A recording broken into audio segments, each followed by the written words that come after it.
2023年のシーズン折り返しとなる第11戦のハンガリーグランプリが終了しました。予選では復帰したリカルドに敗れてしまった角田裕毅は、決勝でリカルドに勝つことが重要だったと言えます。今回はハンガリーグランプリの決勝をお届けします。ミディアムタイヤを選択し、13番手からスタートしたリカルドは、スタートを大失敗してしまったチョウ・グアンユーに、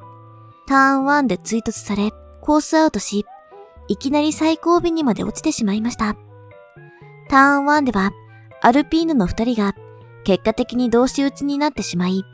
その後2人ともリタイアしてしまいました。2台は他のマシーンとの接触などもあり、その影響でぶつかったことになるので、同士討ちとは言えないと思いますが、CEO が変わった初めてのレースだっただけに、非常に残念な結果となってしまいました。17番手からソフトタイヤでスタートした角田裕毅は、ターン1の混乱をうまくすり抜け、いきなり12位に浮上。その後さらに1台をかわし、オープニングラップだけで6つ順位を上げ、入賞目前の11位となっていました。10周目には、角田裕毅の前を走るソフトタイヤのストロール、すぐ後ろのミディアムタイヤのボッタスと共に、角田裕毅は早々と1回目のピットに入りました。しかし、ここで彼らは平常運転を見せたのです。ストロールのピットストップは 2.6 秒、ボッタスは 3.0 秒でしたが、なんと角田裕毅は2人の倍以上となる 7.3 秒もかかり、ハードに交換しました。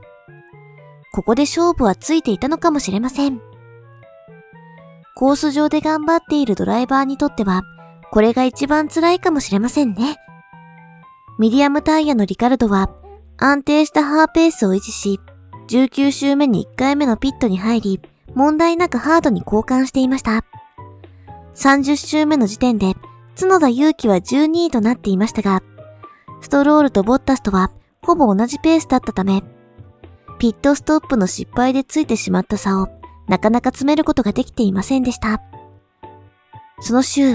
なんとハードタイヤで11周しか走っていないリカルドが2回目のピットに入り、ミディアムに交換していました。この時点で残り40周もあったので、ミディアムに交換したリカルドにはもう1回ピットに入る必要がありました。ミディアムに変えたリカルドのペースは良く、ハードタイヤの角田裕毅よりも1周につき1秒近く速いタイムを連発していました。2人はそのタイムを維持したまま、レースは膠着状態となっていました。当初争っていたストロールは35周目、ボッタスは40周目にピットに入っていますが、アルファタウリはリカルドよりも約 1.5 秒も遅い角田裕毅をコースに留まらせ続けたのです。彼らはどんな戦略だったのでしょうか。45周目、ついに角田裕毅が2回目のピットに入りましたが、直前の数周は、ただ一人1分26秒台前後の遅いタイムを連発していたのです。角田裕毅がコースに戻ると、ストロールとの差はすでに25秒以上。ボッタスには16秒もの大差をつけられていました。ほぼ同じようなペースのマシンでも、チームの戦略の違いで、ここまで差がついてしまうのです。その後の角田裕毅のペースは良く、約15秒前を走るリカルドとの差を少しずつ詰めていました。しかし、ミディアムタイヤのリカルドは、マシンが軽くなるにつれ、角田裕毅と同じようなペースを維持し、50周を過ぎても、なかなかピットに入りませんでした。結局、リカルドは信じられないようなタイヤマネージメントを披露し、ミディアムタイヤで40周を走り切るという奇策を成功させ、13位でフィニッシュしたのです。最終的に角田裕毅は17番手スタートから15位でフィニッシュ。あと1周あれば、ハースのヒュルケンベルグはかわせたと思いますが、フラストレーションの溜まるレースだったと思います。角田裕毅がレース序盤に争っていたストロールが10位入賞、ボッタスが12位でフィニッシュしていることを考えると、やはり1回目のピットでのミス、2回目のピットストップのタイミングで大きなチャンスを失ったと言えるでしょう。とにかく、リカルドのタイヤマネージメントには脱帽です。2022年のオーストラリアグランプリでは、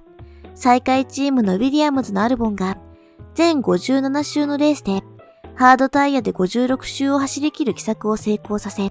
見事に10位入賞を果たしていました。それを考えると、アルファタオリのような下位チームには、このような奇策を遂行できる力が必要なのかもしれませんね。最終的にリカルドは10位でフィニッシュしたストロールから約18秒差だったので、もし1周目のアクシデントがなければ、リカルドは入賞していたかもしれません。チーム側は、リカルドにミディアムで40周させる奇策を遂行させましたが、現状では角田祐希にはまだそれはできないと判断したのでしょうか。レース後の2人のコメントをご紹介します。角田祐希。スタートはとても良かったし、実際にかなり順位を上げることができたので、そのパフォーマンスには満足している。ソフトタイヤのマネージメントもうまくできていたと思うが、残念ながら途中からうまくいかなかった。今回、苦戦した要因をチームと一緒にしっかり検討したい。レースペースがあっただけに、この結果を残念に思っている。フラストレーションはありますが、学びの多い週末でしたし、今日学習したことを、これからのパフォーマンスに活かしていきたい。ダニエル・リカルド。レースに復帰した最初の週末としては、これ以上望むことはできない。この週末によって自信を得ることができた。もしかすると、今日はポイント圏内に入ることが可能だったのかもしれない。良い戦略だったしね。ただ、少しついていなかった。自分のミスから学び、もっと向上していきたい。細かいことを心に刻んだので、それをチームと共有する。角田祐希に起きたピットでのミス、タイヤ交換のタイミングのミスは、彼らの慢性的な俺たちと言えるでしょう。同じく、イタリアンチームのフェラーリのルクレールも、1回目のタイヤ交換時に、角田祐希よりも2秒も遅い 9.4 秒もかかっていました。